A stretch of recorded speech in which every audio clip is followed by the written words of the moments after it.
everyone's. I am here for American Horror Story Season 9, Episode 5. If you're new to my channel, welcome. If you're returning, you a family member, you one of my peoples, welcome back.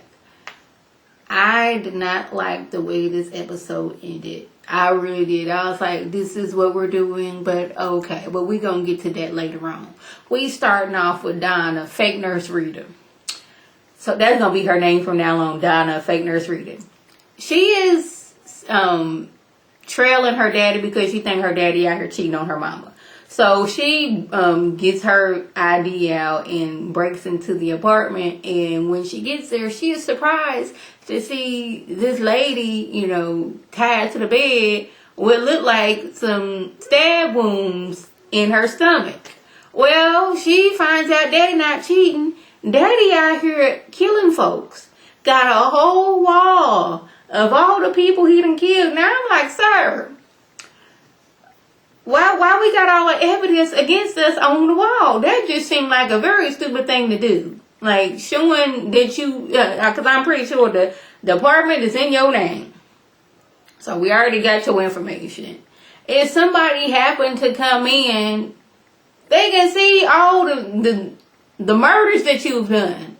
Like, no, sir, you're not supposed to have the evidence of your crimes just sitting there on your wall. Like they family pictures. No, ma'am. So, she says, I thought you was cheating, Daddy. I didn't know you was out here killing folks. It's like, you wasn't supposed to see that. But, this has been inside of him since he was little. And, he just can't help himself. And you might have this a little bit in you too. But she's like, Daddy, I'm a psychiatrist. You can change. I can help you. He's like, I almost believe you. And then he just stabs himself out all in the neck region. So I was like, okay, this sort of makes sense. She wasn't able to save her daddy from his serial killer, being a serial killer. So maybe he can help other serial killers. The only thing is, Mr. Jingles wasn't no serial killer. And once releasing him, he started killing. That's the sad part about it is. Richard tells Donna, fake nurse Rita, that he was, dead and reborn and raised up by the Holy One. The unholy one, my bad. And he thinks I'm pretty cool, Dee Dee. She's like, hold up. Ain't nobody called me Dee Dee since way back when. She's like, your old man had an appetite for this. And she's like, hold up now. Now, this is getting a little bit freaky. He said, darkness resides in you too. I was like, yeah, because you got to be some kind of evil to, break what you think is a serial killer out of a mental institute so you can watch him kill, so you can study his habit. Something got to be wrong with you. And, that'll take a toll on a person. Not saying it would make them go out here and kill when you see your father out here killing, like, in the act, almost not in the act, but you disrupted him killing somebody. That would, mess up somebody in the head. It would. Wait a minute. Hold on.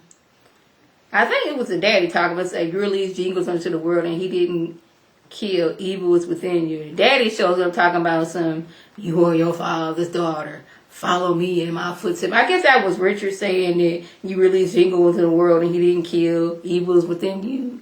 I was going so fast and trying to get this done because it was late, and I do apologize.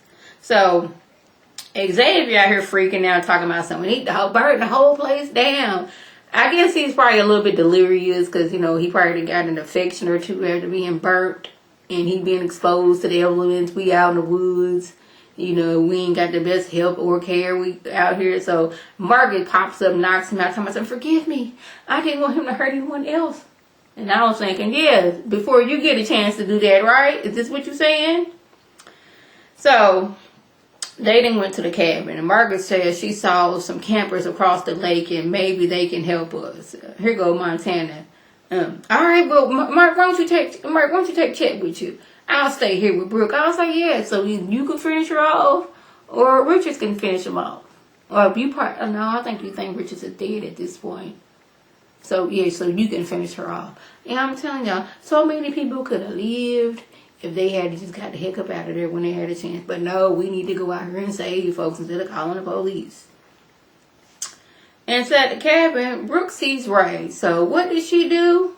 Runs into the woods in the night. Now, mind you, we have Jingles out here, and we have Richards out here. Now, at this point, she don't know Richards is dead. I don't even know. I think she knows Jingles is dead. But either way, there's 2 killers out here. So she runs into the woods to go find Ray. I'm like, really? This is what we're doing? He says he thinks he might have fallen off the bike, and he thinks he's been walking around for a while, but actually he done died, and he's stuck there and don't really know what's going on. I'm like, really? Margaret confesses to Chet that, confess your sins. Because I need to hurry up and kill you right quick. It's like, why are you so concerned about my sins? And she lets you know, yeah, I lied. I ain't see no couple across the lake. I just got you out here by yourself so I can kill you. She not gonna bashes him over the head, and she gets to cutting off his ear and tying something to his leg so she can drown him in the man in the water. But I will say, he fought back as best as he could, but I mean, what can you do when you got some bricks on your feet and you in the water? I mean, ain't no help for you. Now, I wasn't sure how she was going to be able to explain this to everybody else. That, what was you going to say? He looked overboard and fell in? Or you going to say, I don't even know what you was going to say, but Richards got him and somehow I escaped? Like, nobody is noticing that Margaret sure has been escaping death a lot. You escaped death in the 70s, is what you told us. And then Mr. Jingles was right there. He killed Trevor, but you came away unscathed. Nobody's questioning this.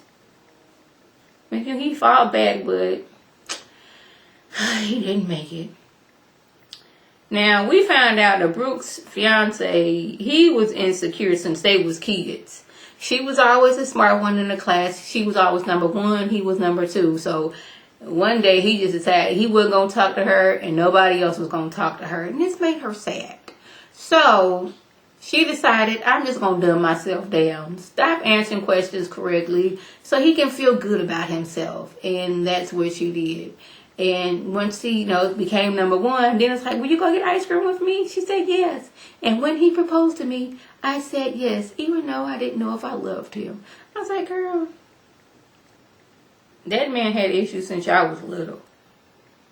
But now she talking about since we might die, let's go ahead and have sex. I'm like, really? Did you say that? Donna, not Nurse Rita, burst in on Xavier and Montana and said she's sorry she put them to bed. Now Xavier's mad because like, you did this to me. Look at me. I'll never be on the face of TV guide. I'll only have a career in radio. So he get to chasing her down. Mind you, serial killers on the loose. We not thinking about that. He just needs to go attack Nurse Rita. That's what he needs to do. Now, after sex, Brooke's like, I'm thirsty. Give me something to drink. And she finds Ray's head in the refrigerator. Now, she trying to figure out how you standing there when your head is in there. You were a ghost. Chucks him the deuce and runs back to Montana like, girl, Ray is a ghost. He dead. Are you dead? What's going on? Now, when she gets back there, Montana just knocks her over the head. And, yeah. Now, 20 minutes until dawn, I was wondering when this night was going to be over. Because we had been at nighttime since, episode 1? We had a little bit of, daylight. But has this been, one night or has it been 2? Child, I don't even know. It's hard to tell. Y'all drop it below if y'all know. But anyway, Montana's telling Brooke how the Cosmos have put everything together to make things right. First, you show up at the gym, and then I find Richard who's willing to kill. It was perfect, and it was easy to get you out here because Richard just had to go over there and scare you, even though he was supposed to kill you that night. But somehow you keep on, not dying.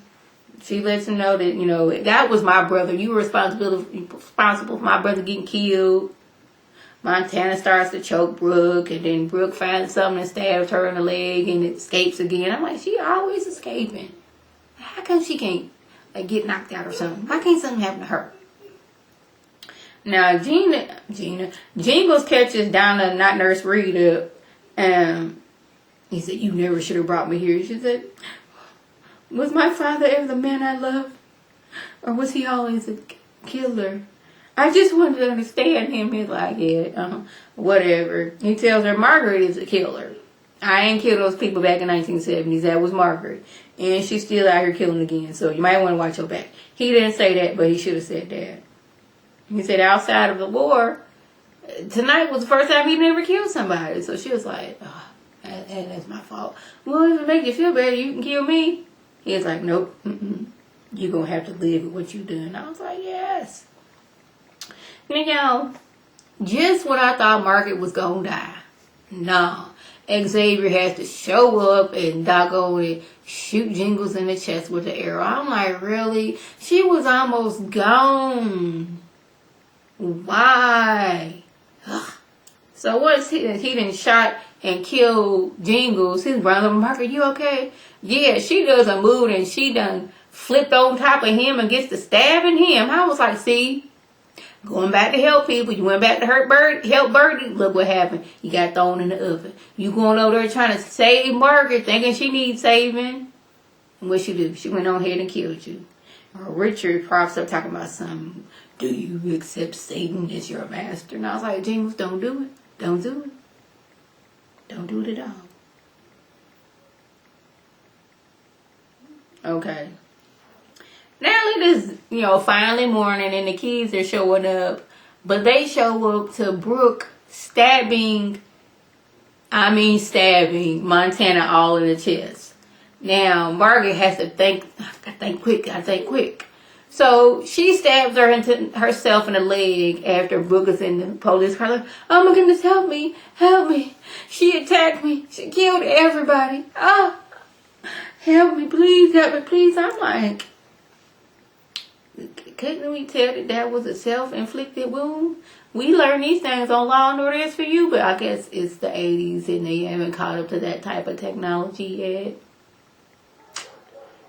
I guess. Anyways, Ray pops up confused, talking about he just want to get out of there. And they don't even question him like, "Was you attacked by this girl? Who did the attacking?" They just throw him in the back of an ambulance because they can't find his pulse.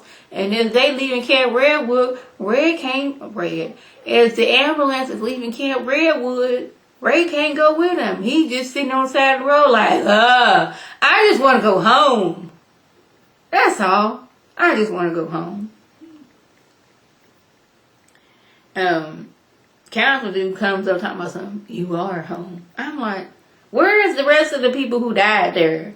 Shouldn't they be wandering around as well? Because we only see him. But anyways, so Jingles and Richard, they steal a cop car and they riding off into the sunset.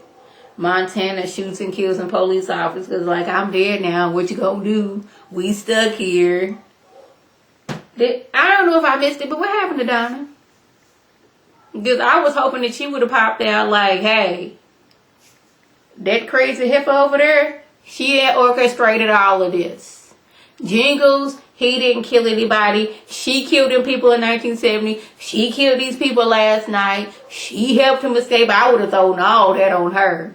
I sure would have. But I don't even know what happened to her. I may have been typing in my notes at the time. So, y'all, that was a gist.